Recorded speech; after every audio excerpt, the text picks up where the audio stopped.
दोस्तों, उत्तर प्रदेश की राजनीति में एक बार हलचल फिर से तेज हो चुकी है और हलचल के केंद्र में है बहुजन समाज पार्टी और बहन मायावती। 9 अक्टूबर को मान्यवर काशीराम की पुण्यतिथि के बाद बहन जी लगातार मीटिंग पर मीटिंग कर रही हैं। जिला, सेक्टर, बूथ हर स्तर पर पदाधिकारियों से सीधा संवाद कर रही हैं। सवाल ये है कि आखिर इतनी एक्टिव क्यों? क्योंकि अगला पड़ाव है 14 अप्रैल, यानी भारत के संविधान के निर्माता BR अम्बेडकर। अब बात करते हैं अगले गेम की। लखनऊ में 18 मंडलों से कार्यकर्ता पहुंचेंगे, श्रद्धांजलि देंगे, लेकिन सिर्फ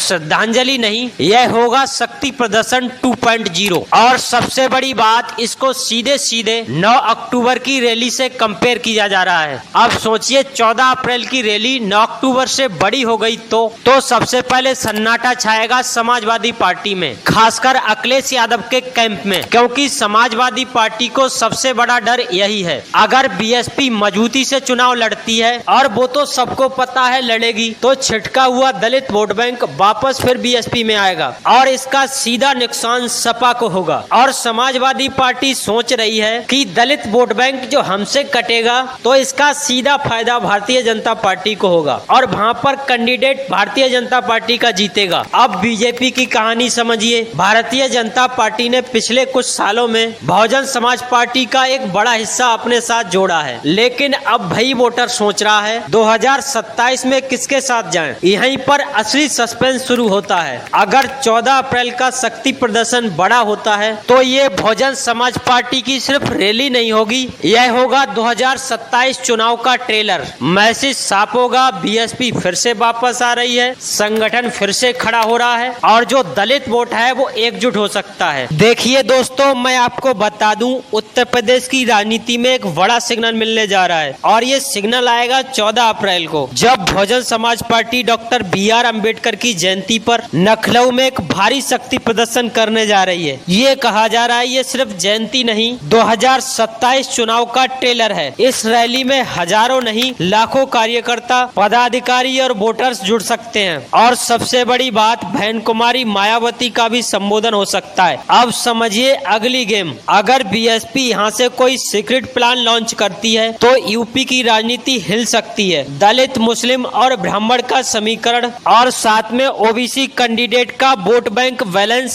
अगर ये सेट होता है तो 2007 वाला इतिहास 2027 में दोहराया जाएगा। ये 14 अप्रैल की रैली दूसरी पार्टियों के लिए चुनौती बन सकती है और बहुजन समाज पार्टी के लिए 2007 वाला रास्ता खुल सकता है। और सबसे बड़ा सवाल, क्या बहुजन समाज पार्टी फिर से सत्ता में वापस आएगी? आप लोग कमेंट में बताइएगा। हमारे चैनल को आप लोगों ने सब्सक्राइब नहीं किया है तो सब्सक्राइब कर लीजिएगा।